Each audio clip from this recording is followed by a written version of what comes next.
அனைவருக்கும் வணக்கம். நான் இந்திய பெண்ணே பாரதி பேசுகின்றேன். தொடர்ந்து நான் இந்த நம்பர்ஸை யூஸ் பண்ணுற விஷயத்திலேயே ஆடியோ மாவுஸ்லேருந்து கலரையும் யூஸ் பண்ணலாம் அப்படின்னு சொல்லியிருக்கேன். அந்த கலரை சும்மா நான் ஏதோ ஒன்று சொல்லாமல் உண்மையிலே ஒவ்வொரு கலரினுடைய சில தன்மைகள் இருக்குது. அதை நம்ம நம்பர் கூட சேர்த்து யூஸ் பண்ண போகிறோம். அது இன்னும் நிறைய அந்த பிரபஞ்ச ஈர்ப்பு விஷயத்தை இன்னும் நல்லாவே பண்ணி கொடுக்கும். எப்படி நம்ம மஞ்சள் குங்குமம் வைக்கிறோமே அதெல்லாம் கலர் கான்செப்ட். ரெண்டாவது அதில் கிருமி நாசினி இருக்குதுன்ற விஷயமும் இருக்குது. 2-3 விஷயம் சேர்ந்து நம்முடைய ஆன்மீக விஷயங்களில் ஏற்கனவே நிறைய நம்ம மூதாதையார்கள் சித்தர்கள்லாம் கண்டுபிடிச்ச விஷயங்கள் இருக்குது. அதே மாதிரி தான் நம்ம அந்த கலரையும் சேர்த்து யூஸ் பண்ண போகிறோம், நம்பரையும் சேர்த்து யூஸ் பண்ண போகிறோம்.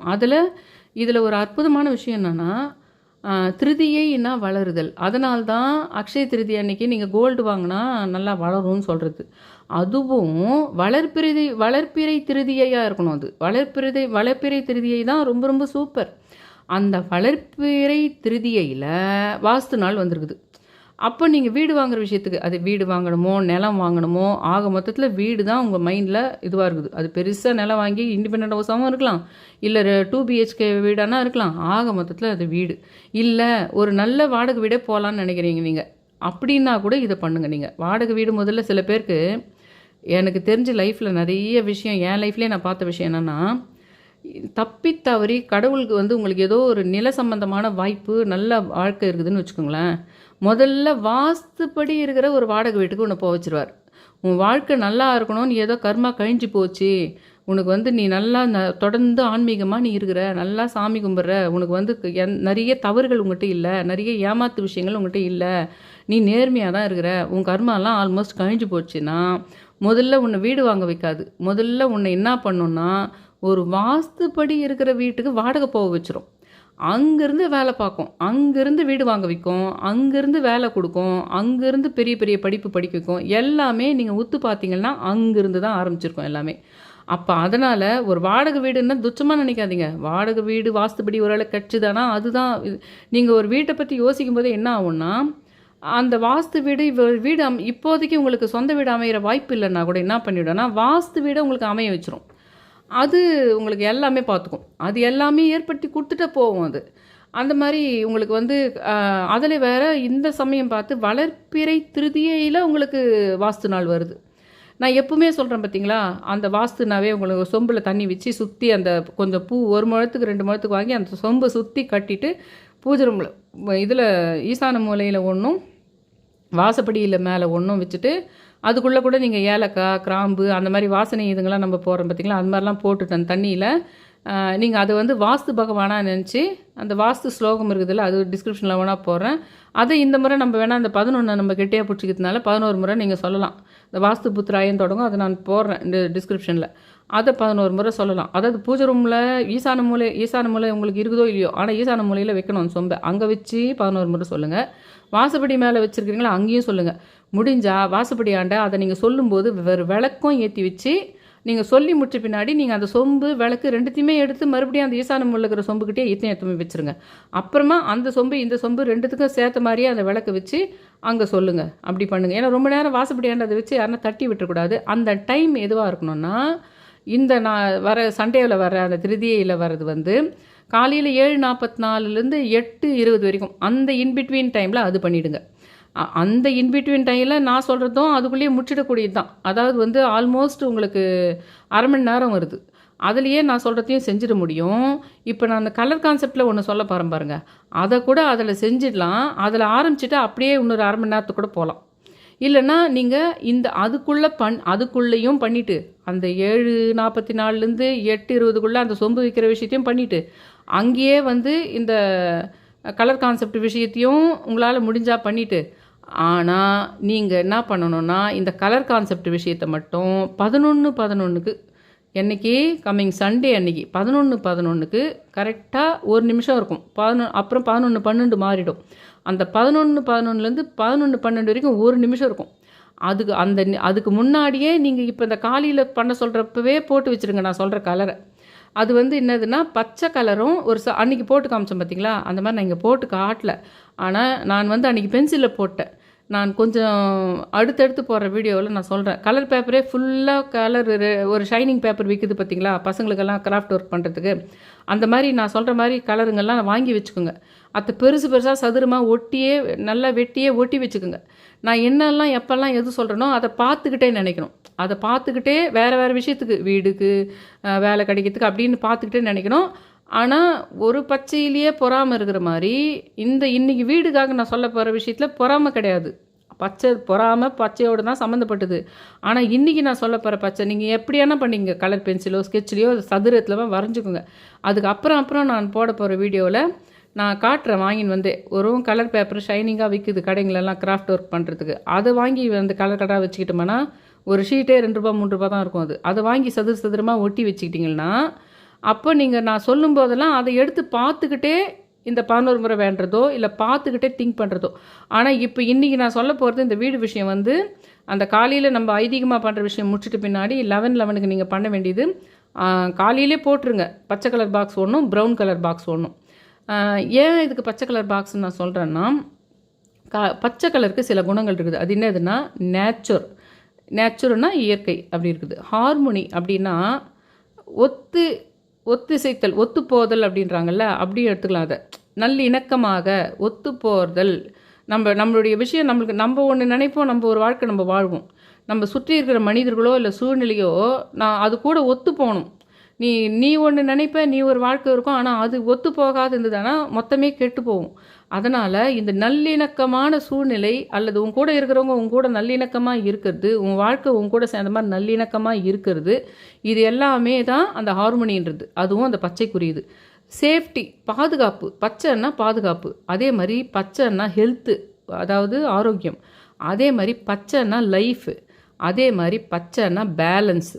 அதை பேலன்ஸ் பார்த்துக்கும். உனக்கு நீ எப்படி இருந்தாலும் உன் லைஃப்பில் அப் அண்ட் டவுன்ஸ் இருந்தாலும் அதுக்கேற்ற மாதிரி அது கடலில் கப்பல் எப்படி வந்து அதுக்கேற்ற மாதிரி அந்த தண்ணியினுடைய ஃப்ளோட்டுக்கு ஏற்ற மாதிரி போதோ அந்த மாதிரி போகக்கூடியதுக்கான நிறம் வந்து பச்சை. அதனால மட்டும் இல்லாமல் இந்த செட் ஆஃப் விஷயங்களுக்கு வீடும் கூட ஒரு வகையில் சம்மந்தப்படுதுன்றதுனால தான் அந்த பச்சையை நீங்கள் சதுரமாக போட்டுக்குங்க. அந்த வீடு நீங்கள் வாங்கினா கூட அந்த வீட்டில் நம்மளுக்கு இந்த விஷயங்கள்லாம் இருக்கணும். ஒரு வீடு வாங்கினா கூட இப்போ நான் சொன்ன விஷயங்கள்லாம் அந்த வீட்டில் இருந்தால் போதும். அதனால் பர்பஸாக பச்சை வீட்டுக்கே வேணாம் அப்படி இல்லை. அந்த வீடு வந்து அன்றைக்கி வாஸ்து நாளில் நம்ம பண்ணுறோம். அதனால் நம்ம அதே மாதிரி ப்ரௌனுக்கு வந்து என்ன குணம்னா ஸ்டெபிலிட்டி, ஒரு நிலைத்தன்மை, குரோத்து, வளர்ச்சி. ப்ரௌனுனாவே நீங்கள் எப்படி நினச்சிக்கணுன்னா ஒரு மரம் ப்ரௌன் கலராக தானே இருக்கும், இலையெல்லாம் பச்சையாக இருக்கும். ஆனால் மரத்தை பொறுத்த வரைக்கும் நான் நிறைய இந்த ஃபெங்சுயி வாஸ்துலாம் பார்த்துருக்கேன். அதில் வந்து கிச்சனில் வந்து ப்ரௌன் கலரில் ஒரு ஸ்டெம் மாதிரி ஒரு பைப் மாதிரி ஒரு நம்ம இதுங்கெல்லாம் உலக்கெல்லாம் இருக்கும் பாருங்கள், அந்த மாதிரி ஒன்று வந்து நீங்கள் கிச்சனில் வைக்க சொல்லுவாங்க. எதுக்குன்னா அது மரம். கிச்சனுன்னா நெருப்பு. அந்த இடத்துல நெருப்பு சக்தியை அதிகரிக்கணுன்றதுக்கு நீங்கள் அந்த மூலையில் கிச்சனுனாவே சிவப்பு தானேன்னு எல்லார் மைண்ட்லையும் இருக்கும். சிவப்பு கலரில் கிச்சனில் வச்சுக்கணும் போலுக்குதுன்னு இவங்க கற்பனையாக நினைப்பாங்க. ஆனால் உண்மையிலே ஃபெங்சுயி வாஸ்து தெரிஞ்சு புக்கில் ஆன்லைனில் படிச்சு இல்லை. ஒருத்தர் வந்தார். அப்போது எங்கள் வீடெல்லாம் நாங்கள் கட்டும்போது ஒருத்தர் வந்தார். ஃபெங்சுயி வாஸ்து பற்றி தெரிஞ்சவரே ஒருத்தர் வந்தார். அவர் தான் நிறைய விஷயங்கள் சொன்னார். அப்போது ஒரு வீட்டில் சமைக்கிற யார் தொடர்ந்து நிறைய சமைக்கிறாங்களோ அவங்களுடைய ஜாதகம், அவங்களுடைய ராசி, அவங்களுடைய பேரெல்லாம் கூட அந்த வீட்டினுடைய ஒட்டுமொத்த வீட்டினுடைய ஆதிக்கத்தை அது அவங்களுடைய இதுபடி அவங்களுடைய நட்சத்திரப்படி தான் அந்த வீட்டினுடைய மொத்த இதுவும் இருக்கும். அப்படியெல்லாம் கூட சொன்னாங்க. அதை வச்சு தான் நம்ம ஐதீகமாக அந்த காலத்தில் இவங்க வீட்டுக்கு மகாலட்சுமி வந்துக்கிறாங்க, இவங்க வந்ததுலேருந்து அந்த வீடு அப்படிக்குது. அப்படி காரணம் என்னன்னா அவங்களுடைய சொந்த குணம் அதில் பிரதிபலிக்குது. உங்களுக்கு நான் சம்மந்தம் இல்லாத விஷயம் பேசலை. வீடு கூட சம்மந்தப்பட்ட அந்த வாஸ்து எங்கெல்லாம் எப்படியெல்லாம் பிரதிபலிக்குதுன்றத வாஸ்து சம்மந்தமான விஷயம் பேசுறதுனால தான் அதுக்கு ரிலேட்டடான விஷயம் தான் பேசிகிட்டு இருக்கேன். ஒரு விஷயம் கேட்டா வீடு வாங்கணும், 10 வெத்தலை எடு, மறுநாளே வீடு வாங்கிடுற அப்படி சொல்கிற சேனல் இது கிடையாது. அந்த மாதிரி வந்து அந்த ஒரு ஸ்டெம் மாதிரி ஒன்று இருக்கணும் கிச்சனில்னு அவர் சொன்னார். அப்போது அது எதுக்குன்னா அந்த கிச்சன் வந்து நெருப்பு சக்தி.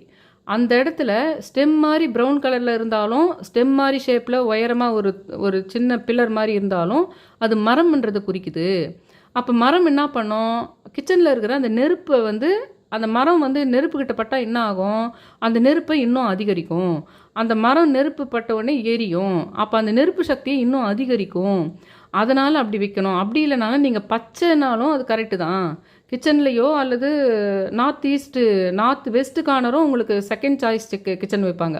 அங்கேயும் கூட நீங்கள் பச்சை, ஒருவேளை கிச்சன் அங்கே நீங்கள் யூஸ் பண்ணுறதா இருந்தால் பச்சை வச்சிங்களான்னா அந்த நெருப்பு சக்தியை, அந்த பச்சைன்றதும் உங்களுக்கு அந்த மரம் மாதிரி தானே, மரம்னாவே அந்த நெருப்பு வந்து அதிகரிக்கும். அப்போ அந்த நெருப்பு சக்தியை அது அதிகரிக்கும் அப்படின்னு அவர் சொன்னார். அந்த மாதிரி வந்து நீங்கள் அதே மாதிரி கிச்சனுக்கு பக்கத்தில் அந்த அடுப்புக்கு பக்கத்துலலாம் ப்ளூ கலர் பொருளை யூஸ் பண்ணக்கூடாது முடிஞ்ச வரைக்கும். ஏன்னா அது தண்ணி, ப்ளூ கலர் வந்து தண்ணியை குறிக்கிறது. நீரையும் நெருப்பையும் பக்கத்தில் பக்கத்தில் வைக்கக்கூடாது. நிறைய வீட்டில் வந்து சிங்க்குக்கு பக்கத்துலேயே இந்த தண்ணிக்கு பக்கத்துலேயே அடுப்பு இருக்கிற மாதிரி இருக்கும். ஒரு ஜான் இடம் தான் விட்டு வச்சுருக்கோம். அதெல்லாம் கூட ரொம்ப நல்ல வாசு. கிச்சன் ஒன்றுமோ ரொம்ப வாசு பிடிக்குதுன்னு சொல்லிட்டு கடைசியில் அந்த சிங்க் அது பக்கத்தில் இருக்கும் அப்படின்றதெல்லாம் அவர் சொல்வார். அந்த கான்செப்டில் தான் இந்த ப்ரௌனுன்றது. ஆனால் இப்போ நான் சொல்ல போது நம்பரு இதெல்லாம் 11/11க்கு சொல்ல போகிறேன். வீடு அன்றைக்கி வாஸ்து நாள், அன்றைக்கி வளர்ப்பிறை திருதிகை. அதில் நான் நம்ம பச்சை கலர் பாக்ஸையும் போட்டுக்க சொன்னேன், ப்ரௌன் கலர் பாக்ஸையும் போட்டுக்க சொன்னேன். போட்டுக்கிட்டு அது ரெண்டுத்தையும் பார்த்துக்கிட்டே நீங்கள் வீடு வாங்குகிற விஷயத்தை பற்றி யோசிக்கணும். எப்படி யோசிக்கணும்னா, நம்ம இது 2 BHK வாங்கலாம்னு நினச்சிருக்கிறோம், இல்லை 3 BHK வாங்கலாம்னு நினைக்கிறோம், இல்லை இத்தனை சென்ட் வாங்கலாம்னு நினச்சிக்கிறோம், போன மாதம் இந்த கடனை வாங்கலாம்னு நினச்சிருக்கோம். அந்த கடன் வாங்குகிற விஷயத்த, பண விஷயத்த, எத்தனை ஸ்கொயர் ஃபீட்டுன்றதையும் திங்க் பண்ணணும். அந்த 2 கலரை பார்த்துக்கிட்டே எப்போது 11/11க்கு. அது கூடவே இன்டீரியராக உள்ள நம்ம இப்படியெல்லாம் இருக்கணும்னு நினச்சோம், நம்ம ஒரு மாடுலர் கிச்சன் இருக்கணும்னு நினச்சோம், நம்ம பாத்ரூம் இதுங்கெல்லாம் வந்து எப்படி சினிமாவில் காட்டுறாங்களோ அந்த மாதிரி வந்து சின்ன வீடாக இருந்தால் கூட இந்த இடத்துல மாடர்னாக இருக்கிற மாதிரி இருக்கணும்னு நினச்சோம், கேட் இப்படி இருக்கணும்னு நினச்சோம். அந்த கற்பனையை கொண்டு வரணும். அப்போ என்ன ஆகும், பிரபஞ்சத்தில் நீங்கள் இந்த மாதிரிலாம் வாங்க போகிறீங்க. இந்த லா ஆஃப் அட்ராக்ஷனில் என்ன சொல்கிறாங்க, நான் வீடு வாங்கி விட்டேன், எனக்கு 50,000 பணம் கிடைத்து விட்டது தானே சொல்கிறாங்க. அப்படி பண்ணுறதை விட ரொம்ப எஃபெக்டிவ் என்னன்னா, நீ வந்து மனசில் கற்பனையாக நினைக்கிறது. அதை 11 மணிக்கு 1 நிமிஷத்தில் நினச்சி முடிக்கிற அதை நினச்சி முடிக்கிறதுல அந்த பச்சை கலரையும் அந்த ப்ரௌன் கலரையும் பார்த்துக்கிட்டே நினைக்கிறேன். அப்போ அற்புதமாக அந்த விஷயம் நடக்கும், அற்புதமாக அந்த விஷயம் நடக்கும். அது வந்து நான் சொல்கிற விஷயம் மட்டும் நல்லா புரிஞ்சுக்கிட்டு, அந்த நீங்கள் மனசில் நினைக்கிறது கட்டாயம் இந்த மாதிரி நம்ம வாங்க போகிறோம், அதுக்கான ப்ராசஸ் தொடங்கிடுச்சு, பேசாமல் அந்த காசு எடுத்து இதில் போட்டு அதில் லோன் வாங்கினாலும் நினச்சிருப்பீங்க பார்த்தீங்களா வீடு வாங்கிறதுக்கு. அந்த விஷயத்தை அந்த 11/11லேருந்து அந்த 1 நிமிஷத்தில் நினைக்கணும், அந்த கலரை பார்த்துக்கிட்டே. ரெண்டாவது, அந்த பண விஷயத்தை மட்டும் நினைக்காம அந்த வீடு எப்படி இருக்க போகுது, எப்படி இருக்கணும்னு நம்ம நினச்சோம் அப்படின்றதையும் அது கூடவே நினச்சிட்டு இருந்தால் பிரபஞ்சம் சீக்கிரமாக அந்த இடத்துக்கு எட்டு போய் உங்ககிட்ட விடும். அந்த இடத்துக்கு சீக்கிரமாக உங்களுக்கு இட்டு போய் விடும். இப்போ நான் சொன்னது மட்டும் ஒரு வேளை பர்ஃபெக்டாக அந்த காலையில் சொன்ன அந்த சொம்பில் தண்ணி வைக்கிற விஷயம், இந்த விஷயம் ரெண்டும் பண்ணிட்டீங்களானா, நீங்கள் உண்மையிலே பண்ணிட்டீங்களானா, ஒரு 11 நாளைக்குள்ள உங்களுக்கு இந்த வீடு சம்பந்தமான ஏதோ ஒரு விஷயம், ஒரு வாய்ப்போ, இல்லை அதை வாங்கிறதுக்கான ஒரு வாய்ப்போ, இல்லை நீங்கள் நினச்ச விஷயத்துக்கு கிட்ட நெருங்கக்கூடிய ஒரு சந்தர்ப்பமோ ஏதோ ஒன்று உங்கள் காதில் வந்து உழறதா அதுக்கான வாய்ப்பு அமையத்தான் இருக்கும். எனக்கு அப்படி இருந்தால், நான் சொன்ன விஷயங்கண்டு இருந்தால், ஏன்னா இப்போ நான் வந்து ஆல்மோஸ்ட் ஒரு ரிசர்ச் மாதிரி ஆல்ரெடி இருந்த விஷயத்தையும் நான் இதில் சொல்கிறேன். இந்த சொம்பு இதெல்லாம் கொஞ்சம் ரிசர்ச் மாதிரியும் இதெல்லாம் சொல்கிறேன். அந்த 11/11 இந்த கலர் கான்செப்ட் இதெல்லாம் கலர் கான்செப்ட் நானாக க்ரியேட்டிவாக சொல்கிறது இல்லை. நான் இவ்வளோ நேரம் அந்த க்ரீனுன்னா அந்த நேச்சுரல் ஹார்மனி இதெல்லாம் சொல்லியிருக்கேன், ப்ரௌனுன்னா அந்த ஸ்டெபிலிட்டி க்ரோத்தெல்லாம் சொல்லியிருக்கேன். ஆல்ரெடி இருக்கிற விஷயத்தை இன்னும் கொஞ்சம் க்ரியேட்டிவாகவும் இன்னும் கொஞ்சம் பிரபஞ்சமாகவும் யோசித்து சொல்கிறேன். அது எந்த அளவுக்கு ஒர்க் அவுட் ஆகுதுன்னு நான் உங்களுக்கு மட்டும் சொல்ல மாட்டேன், எனக்கும் தான் பண்ணுவேன் அதை நான். அதனால் அது எந்த அளவுக்கு அதனுடைய ஆழம் இருக்குதுன்றதுக்கு ஒரு கனவு கண்டிங்களா, இல்லைன்னா அதை நான் சொல்லி முடிச்சுட்டு நீங்கள் ஒரு வீடு மாதிரி கனவு கண்டிங்களா, இல்லை எதனா அதை பற்றி ஒரு பேச்சு அடிபட்டுதா, இந்த மாதிரி வீடு அங்கே ஒன்று இருக்குதுன்னு கேட்பட்டிங்களா, இல்லை அதை வாங்கிறதுக்கான வாய்ப்பு இருக்குது, இந்த முறை நம்ம வாங்கிடுவோன்ற மாதிரி வீட்டில் இருக்கிறவங்களே யாருன்னா வந்து அதை பற்றி பேச வந்தாங்களா, அதுக்கான பாசிட்டிவ் விஷயங்கள், பாசிபிளான விஷயங்கள் என்ன நீங்கள் அடுத்த 11 நாளில் பார்த்தீங்கன்னு இருந்துதானா தயவு செஞ்சு கமெண்ட்டில் சொல்லுங்கன்னு சொல்கிறேன். என் சேனலை தயவு செஞ்சு சப்ஸ்கிரைப் பண்ணி ஒரு 2-3 பேருக்கு ஷேர் பண்ணி அந்த ஆல்ன்ற நோட்டிஃபிகேஷன் அது இது பண்ணிவிட்டு அந்த லைக் பட்டனையும் ப்ரெஸ் பண்ணுங்கள், ரொம்ப ரிக்வெஸ்ட் பண்ணி கேட்டுக்கிறேன். Thank you all.